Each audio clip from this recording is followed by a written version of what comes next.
Welcome to the Awakened Goddess Show, your source for inspiration, wisdom, and personal discovery. The place to learn from a diverse mix of mentors, metaphysical experts, spiritual leaders, and best-selling authors from around the world. I'm Angela Wilkinson, mindset mentor and founder of the Awakened Goddess Academy. Join me as I explore the minds of my masterful guests while they share powerful insights and easy-to-use tools you can start using right away. Now, let's tap into the energy of the Awakened Goddess and be enlightened by today's guest. Hey, I'm your host, Angela Wilkinson, and welcome to this episode of the Awakened Goddess Show. Jeannine Yoder is a New York Times featured business and goddess lifestyle coach for coaches, Broadway starlet, and founder of Mentor Masterclass, the Sisterhood Mastermind, and the Captivate Retreat. Jay helps women changemakers go from best-kept secret to embraced as an expert living her purpose. She has 10 years of experience as a triple threat performer, risk taker, life coach, and mentor. Today, Jay is here to help you embrace a new way of stepping into the spotlight and launching your soul-aligned business. But before I talk with Jay, do you want to become more confident so you can attract more love, wealth, and success into your life? Join me for my upcoming Love Spark webinar, and I'll share 5 powerful steps to help you find true love in time for the holidays. So grab your spot for the webinar today at bit.ly/love-webinar. That's bit.ly/love-webinar. See you there. And now let's talk to Jay. Welcome, Jeannine, to the Awakened Goddess Show. I am super excited to have you joining me today because we are going to have a really juicy conversation. So welcome. Hi. Hello, Angela. Hello, everyone. Yeah. So, okay. I'm just going to dive right in. Usually I don't have people talk about their background, but I think it's really important in this conversation that we have today. So you are totally full on living your purpose, and I'm thinking by just the little bits of info I know about your background, I'm guessing it wasn't always the case. So can you give us kind of a behind the scenes look at your journey? Yeah, this is an interesting topic because I lead a life coach training program called Mentor Masterclass, and each month we have a theme and that we're learning about how to become a coach. And this month, the topic is life purpose. And we're covering, as a coach, all the things you need to learn to help someone discover their life purpose. So it's actually pretty fresh for me right now. And I've actually been, rethinking about how I came into my purpose and this journey. So I can share a little bit about that.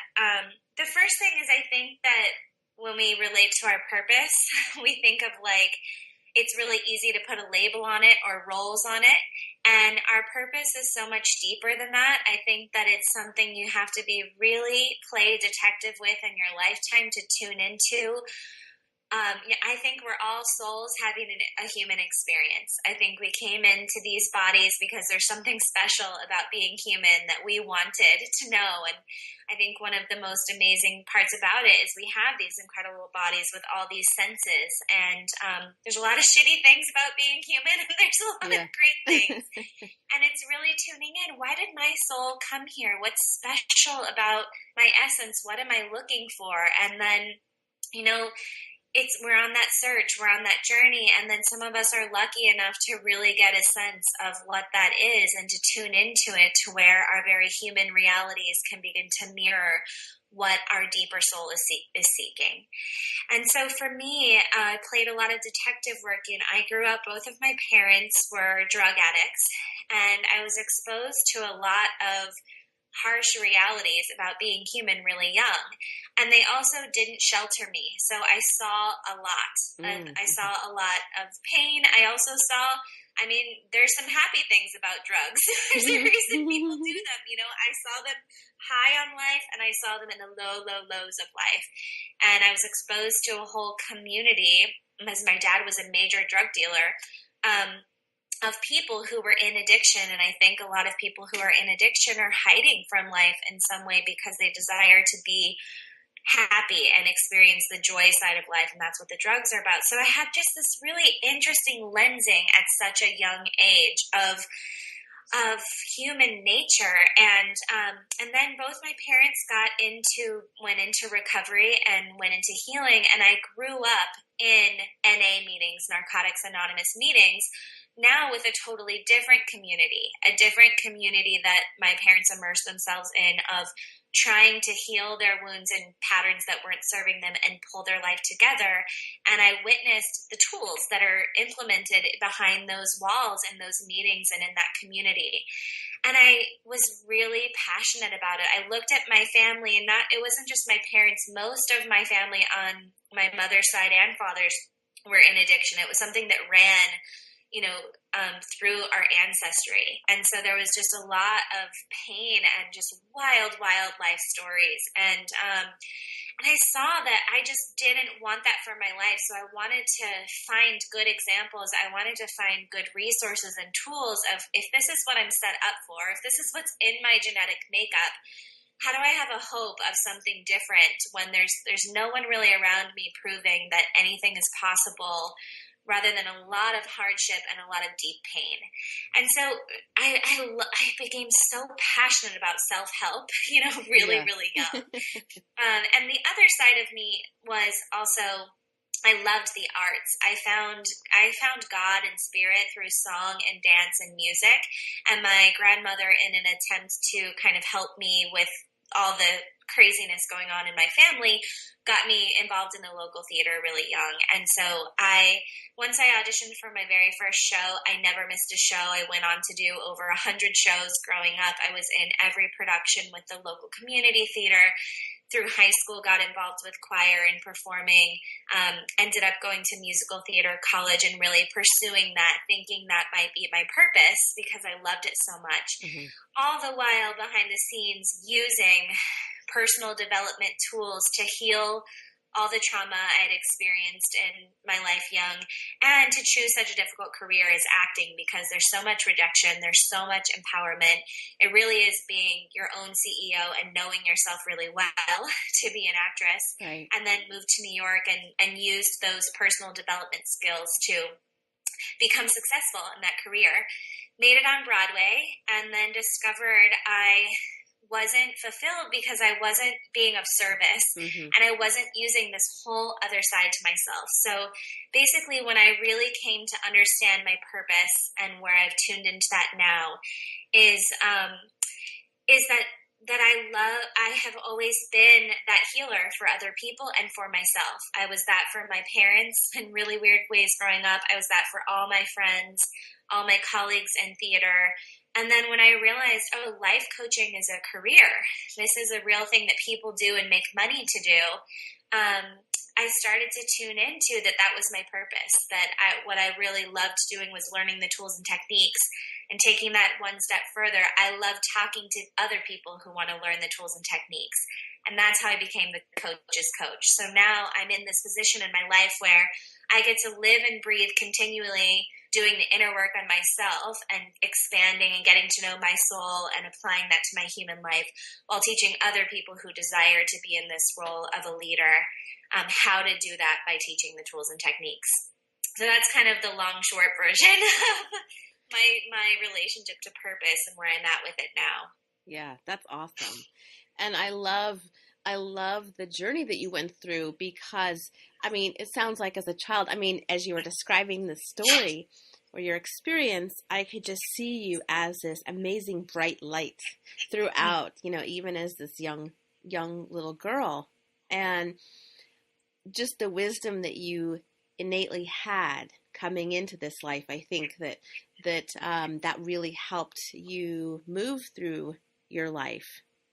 So people, ask me that all the time, because my sister and I are so different, and I think, and I reflect on that, because we had the same exact, her and I had the same exact parents, the same exact experience growing up, but chose such different interests and paths. And that's where I say our soul is involved, because I don't know why I had wisdom at a young age. I always had the sense I was an old soul. My dad always said that. I heard that.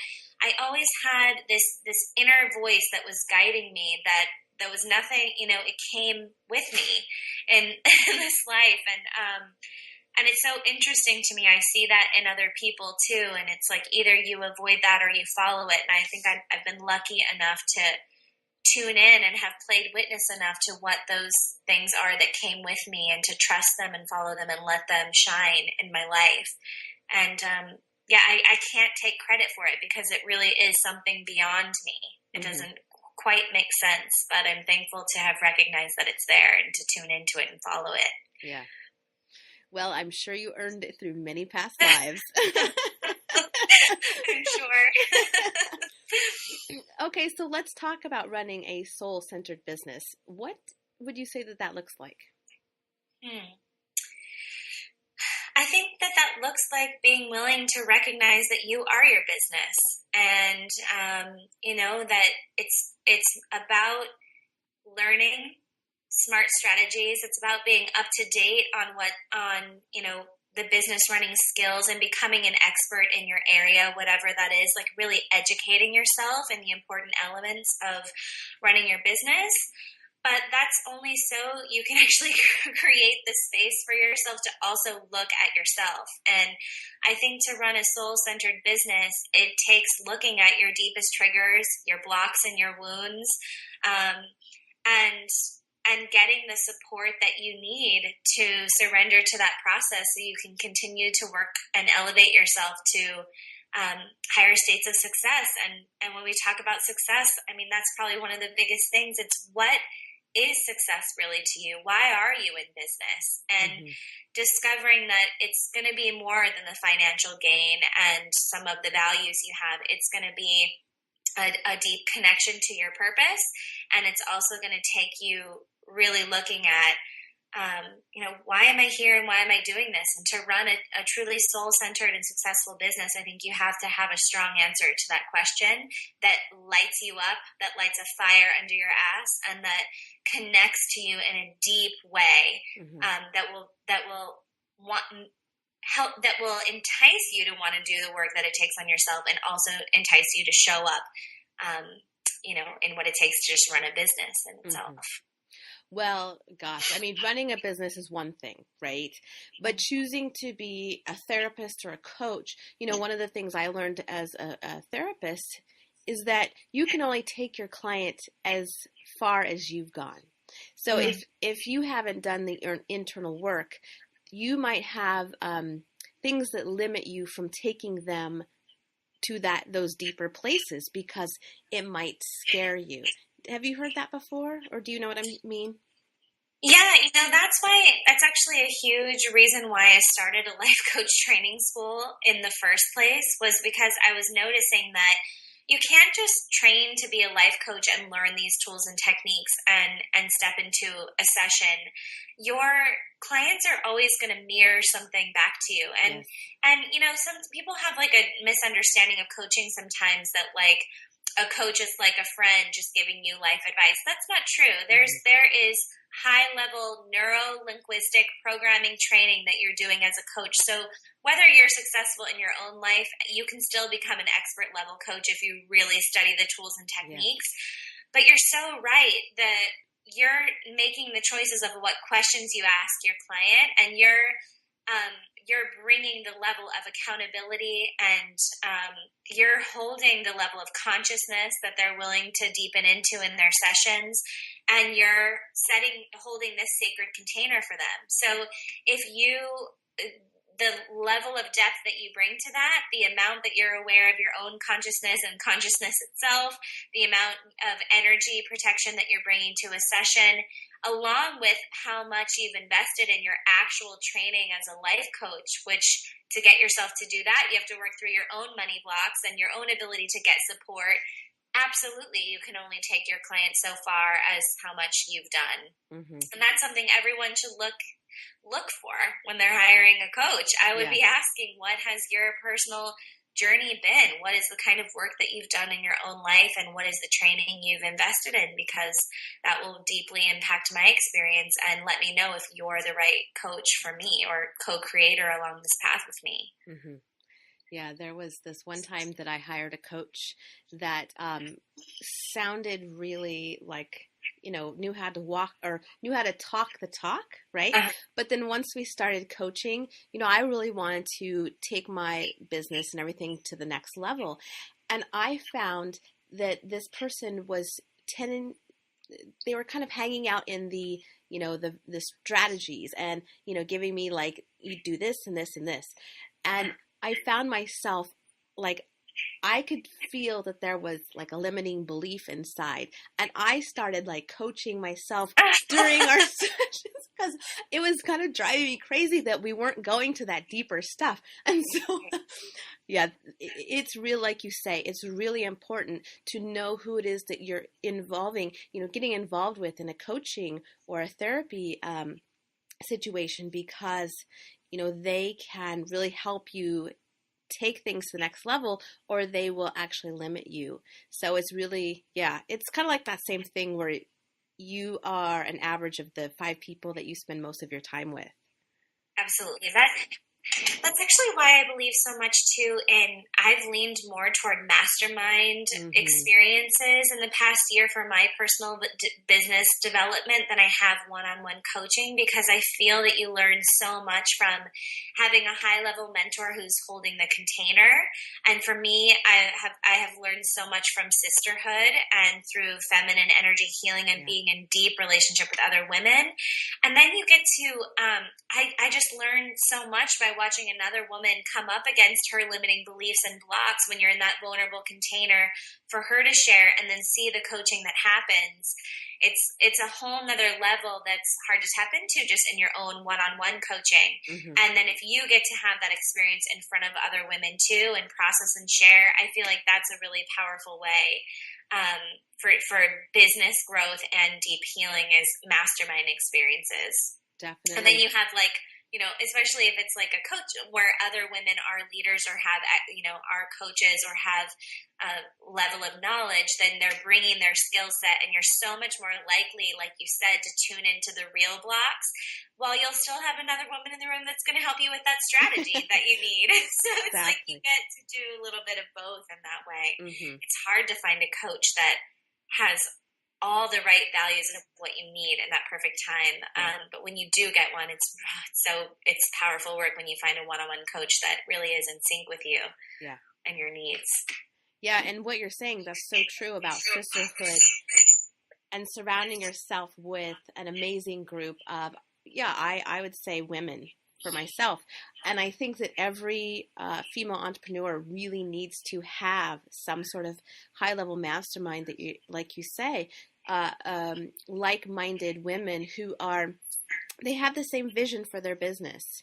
Everybody's moving in the same direction, and it's like everybody helps each other keep up leveling in their what they're doing.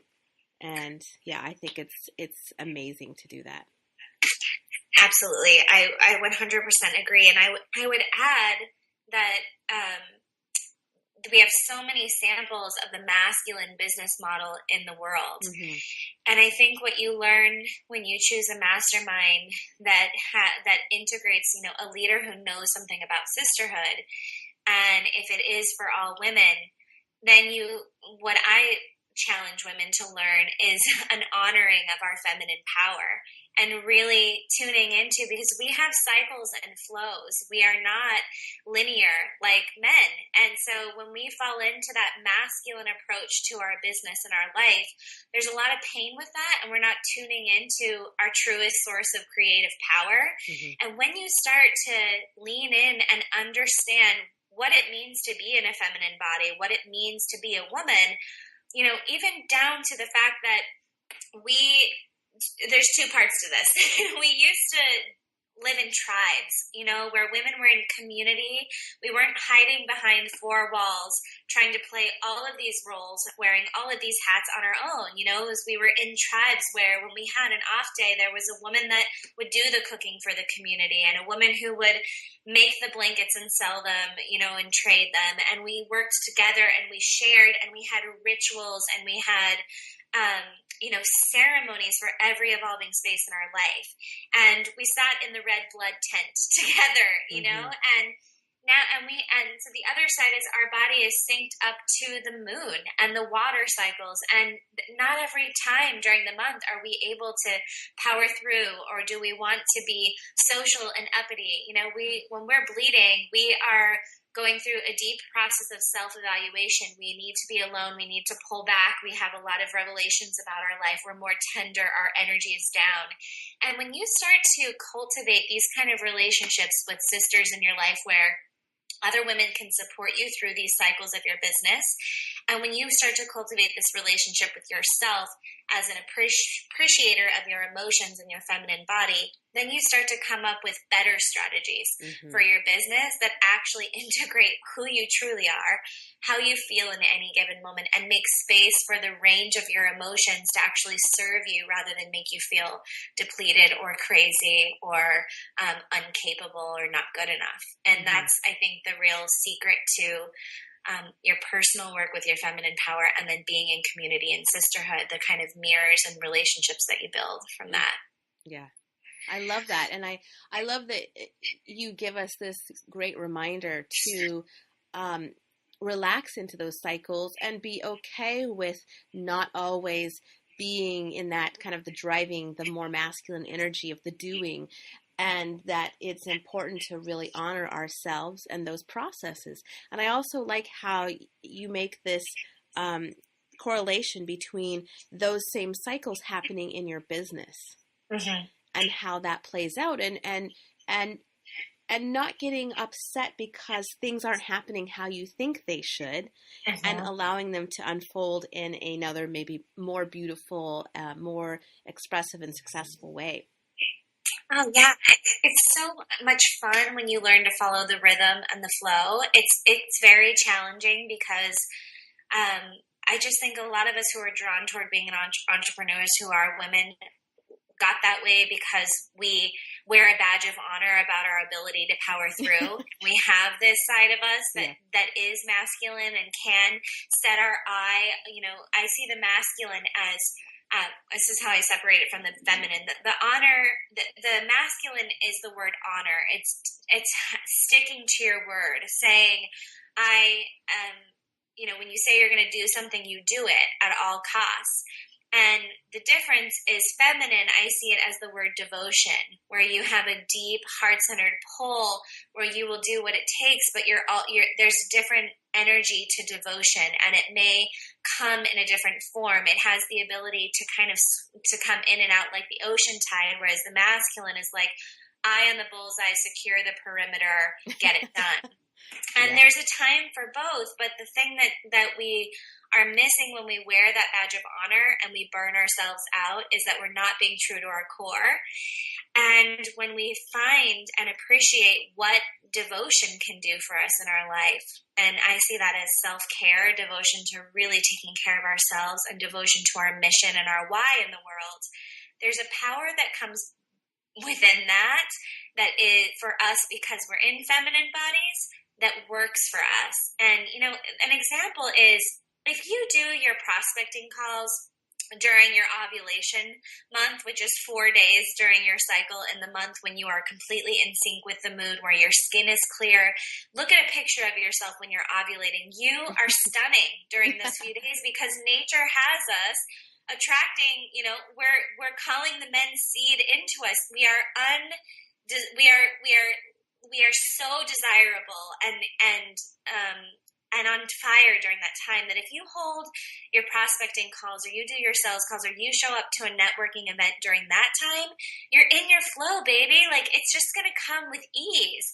If you show up during your period, or worse, the 5 days right before your period when you are in nutso and all you want to be doing is hiding and cleaning your house and nesting and your self-evaluation, and you're seeing all the things in your life that are not working that you want to restructure and redefine, that's your strength. Your pituitary gland during that time is on fire. It's able to fire off things in your brain that you can't see other times of the month. So sometimes it's hard to look at ourselves and what's really going on you try to have a prospecting call or go to a networking event during that time, you're going to feel like a piece of crap who's never going to sign a client and who shouldn't be in business. And it's just not honoring your flow. There's something happening during that time in your feminine body that would be a better time to course correct. That would be a better time to look at what's going on in your business and make some decisions while you're in that time, rather than being out there signing new clients or networking with people. So it's really cool to come to know this, because a permission comes, like an honoring of self, and a permission comes to trust in your intuition and trust your body and trust that guidance, and that heals that wound that we all have that says I'm not good enough or I'm not capable, and it's one every single person I think comes up against. That's just a human condition. I swear we all get to come work through that one. It's a limiting belief, like it'll show up in one way, and then had that coach asked you the right questions that you had, Angela, you would have got down, and the limiting belief would have been something like, I'm not good enough, I don't have what it takes, or, Yeah, that actually leads me into what I wanted to ask you next. A lot of struggle that I see female entrepreneurs going through is that really owning their power and really stepping into the spotlight. And I know you've been a performer for a long, long, long time. So what do you recommend to those women that are, maybe they have this amazing thing that they're ready to share, they're on the verge of sharing it, and yet they keep kind of going through that dance of, they're ready to put it out there and really own their power and step out there, but then they find themselves withdrawing again, and there's like that push-pull. What would you suggest? What would you say to them? Yeah, so I think the first thing to know is just what's coming up is the strongest thing that comes up there is recognizing that what you have to say is valuable. I think a lot of us go into a question, and I think it depends on our human needs. So I'll explain this. If you're familiar with Tony Robbins, he talks about that we have 4 very human needs. And I think about this as our ego, and the thing that our ego is trying to achieve in this lifetime. And when our ego is happy and we're feeling in a flow state, it's because these needs are met. And when it's flipping out and we're feeling out of sorts or struggling, it's because they're not met. So the 4 needs are love and connection, significance, certainty, and variety.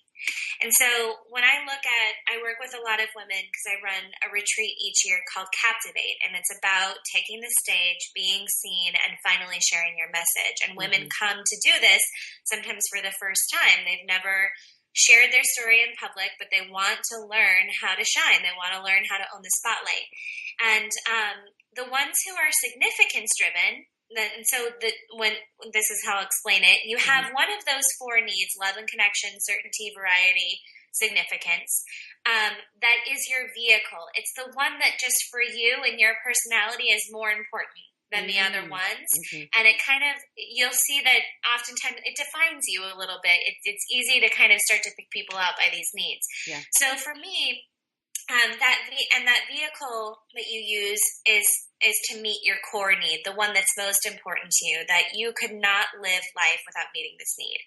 So for me, my core need is love and connection. I notice that everything I do is because I want to have deep love for what I'm doing, and I want to feel connected to other people. And the vehicle that I picked up, or that my ego picked up, is that significance is the way to feel love and connection. So for me, it works to be a performer because when I get in front of an audience, I feel love and connection. I feel like because I know how to speak to them, or I'm reaching them in a certain way, or I'm able to make them laugh, or I'm able to tell a story that inspires them, I've just achieved that need of love and connection. So because significance is my vehicle, and the women who come to Captivate each year, they have an easier time getting up on the stage because that really resonates with them. Now, if you're a vehicle, if your need, let's say, is certainty, and I don't know what your vehicle could be for doing it, but let's just say your core need is certainty. it's pretty uncertain to get in front of a large audience full of strangers and share your message. Mm-hmm. So someone might have a little more of a struggle. They're going to wonder, is it important what I have to say? And what's better about what I'm saying than that other person? Someone already said that. Do I need to say it again? And so I think the process of stepping into the spotlight is actually having a deep why for doing it. If you want to get out there in the world, even for a significance-driven person, if your reason is that you need attention and that's why you're getting on the stage, you're going to struggle. You're going to have some really hard moments, or it's going to be really challenging, the rejection or how the audience perceives you. These mirrors are going to show up. If you're getting up on the stage because you have something that you want to say that's really important and there's a reason behind it on a bigger scale that's going to affect our world, and you know that, that's going to help you to move out of your ego and into contribution, which is the spirit need. And that's when beauty happens on the stage and with your tribes and in the audience, because you're contributing something to our planet as a whole or to someone else in their human life. So I ask people first to think about that. What is your deep reason why? Not be for yourself. Why do you want to do this? Why do you want to share this message or this story or this business idea or this program? And then how does that affect, think about it slowly trickling out. So how does that affect my husband if I speak about this? How does that affect my mother and father? How does that affect all of my close friends around me if I was to take this action? How does that affect my extended friends and family and their friends? How does it affect the strangers in the audience? How does it affect the health system overall and the government and world peace? And if I can really start to actually tune into, even if it's just my little idea, like maybe why do I lead? Why do I tell people about Captivate Retreat? Why do I do this work with women, right? Well, I start to look at, I'll be more proud of myself when I come in. I'll have better sex with my husband. He'll feel better about himself because he's fulfilled at home, and he'll be more confident in the workspace. And if I do this, my parents will be proud that their daughter has a strong mission in the world, and so they will light up someone else's life.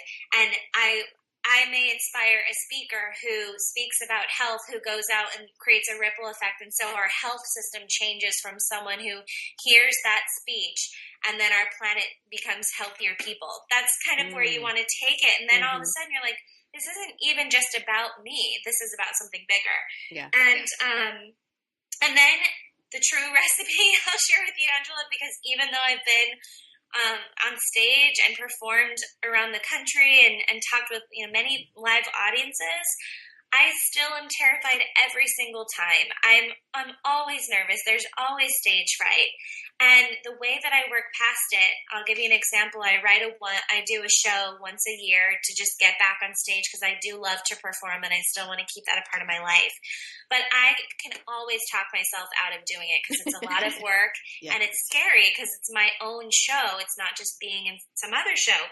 I have to call the theater, put down the deposit, and book that. That's the first thing I do. I set the date, I call the theater, and I pay for it because it would be painful for me to lose the money, to book the theater and $2,000 to hold the spot and then to not show up. It would be painful for me. And then I go backwards. Like if I know I'm going to sing in that show, I call my voice teacher, pay for my sessions, and I set them up in the calendar a few months out. So there's accountability. So now I've got the date set. I've got people that are waiting for me to show up, and then it helps me to go through the process of taking the leap even when I'm scared or doing something that terrifies me. And that's kind of what the women at Captivate do too. If they want to speak and they want to share and they've been hiding, they book their ticket for the retreat. They know they have to get there. We start working on their speech, and it doesn't change the fact that they're still terrified the day of and they're not exactly sure what they're going to say. But then you do it, and you have a new knowing in you. Once you do it just once, you're like, I'm capable. I can do this. And then you get real-time feedback of how you've affected people. when you actually come to the spotlight and you actually do it, you get to have the revelation, wow, I didn't realize it would touch that woman in that way, or I didn't see that that was the ripple effect that could happen by me sharing my message, or I didn't realize my business, like so many people would, need this in their life as much as they do, and now that I've shared it, I see that there's a calling. So, we can guess how, we can try to strategize in our brain and think how something's going to come out, and then you do it and you learn what's real. And so it's really, the ticket behind this is just do it. Really test it for yourself. I think that's important, that we recognize that it's not really probably going to ever go away. It's just something that you embrace. And I think I heard sometime one person say they reframe it, and instead of fear or anxiety, they turn into excitement. Oh, yeah. Yeah. Exactly, because fear, I love this recognition. You label it fear, and it registers as the same exact thing in your brain. So fear and excitement are the same neural pathway in your brain that ignites, and you can just switch that frame over and say, okay, what I'm feeling is not fear, it's the excitement for all the energy that's about to come into my life. And it's really powerful, because it's just, I also relate that to the questions we ask. We ask really shitty questions in life. And if we just switch the question to an empowering one, if you ask the question, why do I suck, or why is this going to be really hard for me, you're going to get the answer to that question. If you ask, how is this going to be easy, and how will this be fun, you're going to get a completely different set of answers. So I think that's the same thing you've just mentioned when you talk about relabeling it from fear to excitement, because it feels exactly the same in our system, but it takes on a whole different meaning and potential. Mm-hmm. Well, I think that those tips that you gave about actually stepping in and take those action steps that will put you in that end result of, say, speaking, or whatever it is that you're kind of avoiding, maybe, or that you can talk yourself out of, maybe whatever it is that's going to up level your business or your life, and thinking about how to break that down and kind of work yourself backwards in the process of, booking the event space, making the materials, and, like you said, scheduling appointments with your voice coach. Mm-hmm. I mean, that's awesome. I mean, those are great tips. And I think that maybe sometimes we forget about that. As simple as it can be, right? Really, I would just ask because that's another part of powering through. It's like we forget that we can work with our patterns and our own blocks. They don't have to just be who we are. I still have them. I know that when I get nervous, I procrastinate. So if I don't set that date, then I'll make reasons why the show can happen the next month, or I can do it later. And maybe I won't do one this year. I'll do it next year instead. And I know that about myself. I know it's my pattern, and I can love myself for that. It's okay that I do that, but it doesn't mean that I have to keep letting that pattern keep me from other things that I really want to do. So I learned enough by being witness to myself in my own journey that this is my pattern. This is what I do when I'm doing something that's out of my comfort zone, and I need accountability. And for me, the accountability that works, it's the same thing with my fitness classes. I show up to my spin class because they charge you $25 and you have to sign up in advance. And I don't know, I guess I have some money things to work out there, because I am not willing to pay for something that I didn't receive. So when I book something and I put a payment on it, I'll show up, and it helps. It helps me work through that pattern. And then the other thing, the voice lessons thing came for me from asking the question, how do I need support? Where am I feeling not ready for this? Or where do I need to experience more mastery or get better in this area or be more confident? And if it's that I have to sing on the stage, I know if I set myself up with my voice teacher, who's amazing, he's going to help me feel more confident and pull it together in time. So ask yourself, what kind of accountability do I need? What works for me that I could implement now to make this easier? And what support do I need? Who can I ask for help, or where do I need support so that I can feel more confident about this thing? And then suddenly you find yourself taking really big actions, doing really scary things that other people might tend to avoid, and you're out there doing it and making it happen. Yeah. I recently watched something with Elizabeth Gilbert about how when she was on the Oprah Life Class tour, she prepared like 6 months for her speech.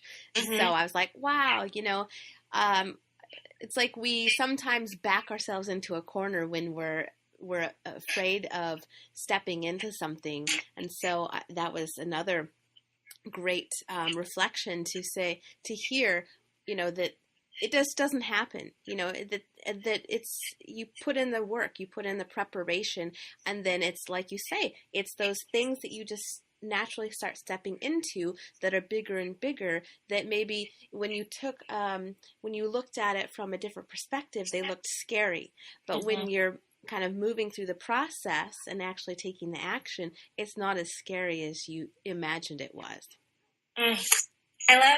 I love how you say that, that perception that we have, because I always think of the model of, why the rich get richer and the poor get poorer. And it starts with our belief system, because whatever you believe leads to the potential that you see in any situation. And then the potential that you assign to that situation is going to dictate the kind of action that you take. And the action that you take is the only thing that ever yields results.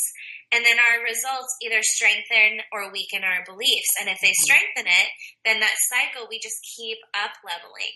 And it's the same with the poor. The poor, it's like if we look and we believe nothing is possible, the potential we see is so limited, the action that we take is small, and the results we get are shitty.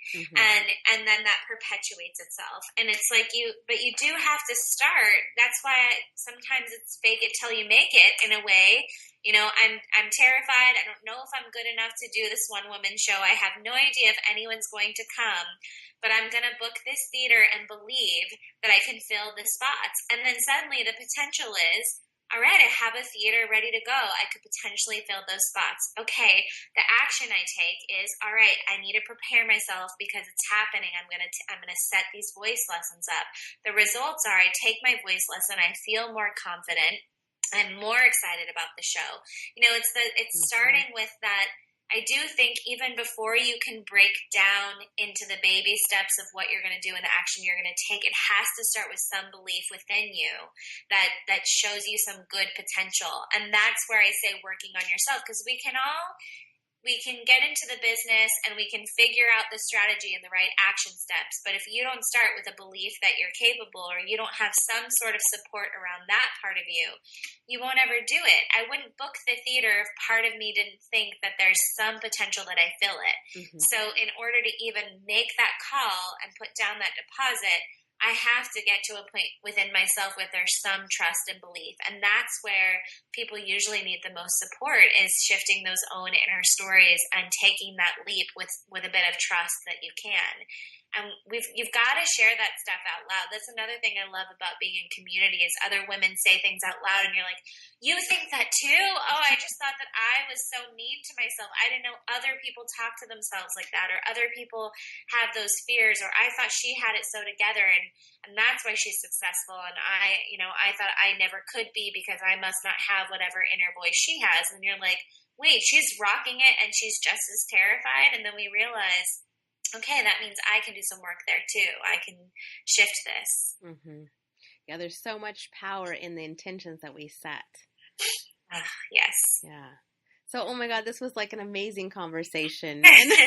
Are there any last words that you feel that are left unsaid? One thing that's so important to me that every woman knows is, we hear this idea of getting support in the way that it could be, and yet oftentimes we still choose to hide and power through on our own, or don't know how to create sisterhood in our lives. And if there's just anyone listening that has the feeling like they're alone, like they're the one that people come to for advice, or they don't have anyone they can truly count on or call to receive support, or you notice that you wear that masculine badge of honor and power through things, but part of you is burnt out, or you're seeking something, or you hear that word sisterhood, I just want to encourage you to follow that, knowing that you're ready to surrender to receive, that you're ready to and willing to shift something in yourself where you're not always the giver and the power through, but you're starting to look at, I can look at taking better care of myself, and I'm willing to let someone in. And if you just make that shift for yourself of that declaration, like you said, the power of intention, if you set that intention, I want strong sisterhood in my life, I want a support system, I want to be willing to receive help so that I can reach higher and bigger things in my life, then you'll start to, the universe will support you in that. The tools and resources will show up. And I'll just share one thing really quickly, Angela, if I can, that the way that I do that, the way that I healed my powering through and hiding, was by setting up a consistent sister circle. And you can do this, just, look for who are 5 people that kind of inspire you in your life, and trying to set up, you can invest in a program where this is provided for you. So I run a lot of programs where like people come to me to find sisterhood, but you don't have to spend money on it either. You can do this in your own life. If you have people around that you're like, oh, I really want to form a relationship with that woman, start a sister circle. And the way I do it is it's every Tuesday at 4 p.m. I meet with 4 other women. They're all women who are business owners. We get on the phone together. We have a hot seat. We have 20 minutes each. We're really diligent about time. So this is not gossip time and show up and talk about whatever. This is like productive time. And we use, 15 of those minutes to share whatever it is we're going through. And then the most important question you ask is, how do I desire support? And you tell the women how you want it. Because our biggest mistake is sometimes we don't want advice. There's times when we don't need a bunch of women to shout out advice and things to do. What we want is to be heard, and for them to say, we love you, mama, you got this. Or to be heard, and for them to say, that guy was an asshole to you and you don't deserve that. And so the most beautiful thing about being in a sister circle is being able to say, I desire support in this way. And then you learn how to ask for support, which most of us really suck at. And then the women in the circle bring their brilliance and their minds to give you the kind of support that you need. And then when you're complete, then it goes to the next sister, and you get to give your love and genius to that person. And I have to show up every week. It's in my calendar. There's sometimes I feel like shit, probably during period week, and I don't want to go. And I show up anyways, and something profound always happens. I hear something I needed to hear. I get the resource that I needed. I'm pulled out of a pattern. These women come to know you. So I would just encourage you to one of 2 things, or both. Set an intention that you're just opening up today to take better care of yourself and to learn how to receive support in a deeper way. Or 2, set up an actual sister circle and a system for you where you can start to learn what sisterhood really looks like and feels like, and how it will help you up level and really achieve some of the more important, deeper goals that you have.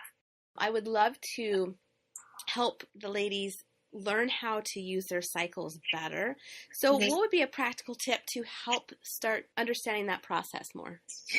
Yeah, so I learned this from 2 people, Elisa Vitti, who wrote the book Woman Code, and a good friend of mine, Nicole Jardine, who runs a website, Fix Your Period. And both of them have incredible blogs that you can check out and look at. And the intention behind it is to learn your cycle. So we go through 4 cycles each month. We go through follicular, ovulatory, our menstrual cycle, and then luteal phase. And then each phase, there is food that you can eat to honor what your nutrients your body needs, the kind of sex that you're desiring to have is Mm-hmm. different during each cycle. Business tasks and the way that you want to show up, and just your personal emotional journey, and also physically workouts that you should be doing. And both of them talk about it, help you. So I've created a chart that I've learned, and we also do this in the mastermind that I lead. It's called the Sisterhood Mastermind, and I teach the women to run their business using this chart, but it originated from them. So I would learn to start tracking your period, to know what phase you're in. So when are you bleeding? When are you, and then learn the cycles, which you can learn through from either of those websites, and then start noting and playing detective during each phase, and starting to my calendar, that's how I run my business with my team. So, all of my prospecting calls we schedule during ovulation week. I have a separate calendar that I've shared with my husband that tells him exactly what kind of sex I'm desiring. Basically, it says, stay away from me for these 4 days. And then during ovulation, it's like, throw me against the wall, no foreplay needed, because I'm ready for it. And other times it's like sweet kisses, this week I need tender sweet kisses all over to rev me up. So it's really fun to get to know these things and then start to actually implement them in your calendar and in your business with your partner, and then in your personal life. Okay, I have an awesome question for you. Yeah. When you started tracking this, I want to know how soon you got pregnant. Oh, that's funny. So I did. I was doing this for about a year with my business, and actually, the reason I really started tracking was because I haven't been on birth control for 5 years, and if you read my friend Nicole's blog, you'll see it's something to really consider. If you've been on birth control, it's not good for your body. Mm-hmm. And this is pretty personal, but I wanted to have better sex with my husband, so we didn't want to have to pull out all the time. Yeah. So my friend taught me, because I have a lot of girlfriends who are in hormonal health and really close friends, that you can have unprotected sex if you're really, really careful about with my husband. Right. If you're really careful about tracking. So I started tracking, and then I knew the days of the month that we could safely, have unprotected sex, so to speak. And we did it really successfully for a year.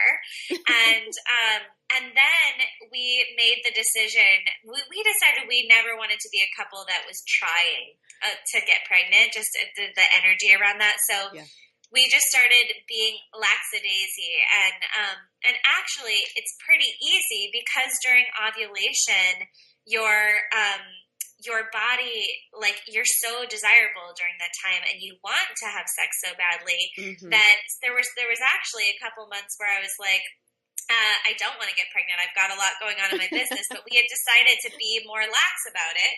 And that's exactly what happened. I went in, looked at my calendar, and I was like, holy crap, I was ovulating, and I just knew. I was like, I just got pregnant. I know I just got pregnant, and we found out, a month later that we did. So yes. So be careful during ovulation. Yeah, the power of that. Yeah. Awesome. Okay, so you have an amazing gift for the listeners. So can you tell us about it?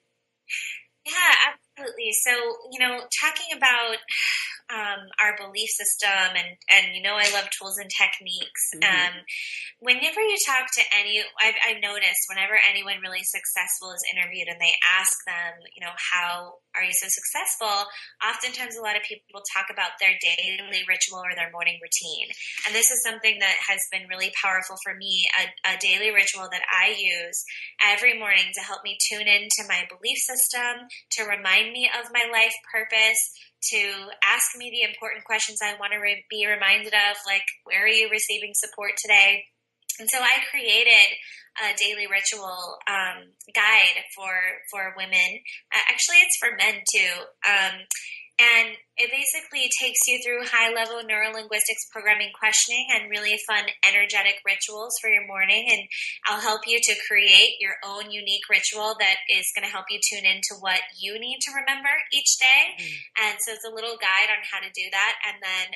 And then you have this 5-minute really magical morning ritual that you can use to get you in the right state of mind and tuned into your goals. So when they follow the link, they'll be able to get the first 3 days of that and create their own own guide and start using it. Awesome. So how can the listeners find out more about you? So I have a really fun TV show called Wake Up Wednesday. It's the ideas that we get to wake up together and have conversations every week. And you can find how to watch those episodes on JeannineYoder.com.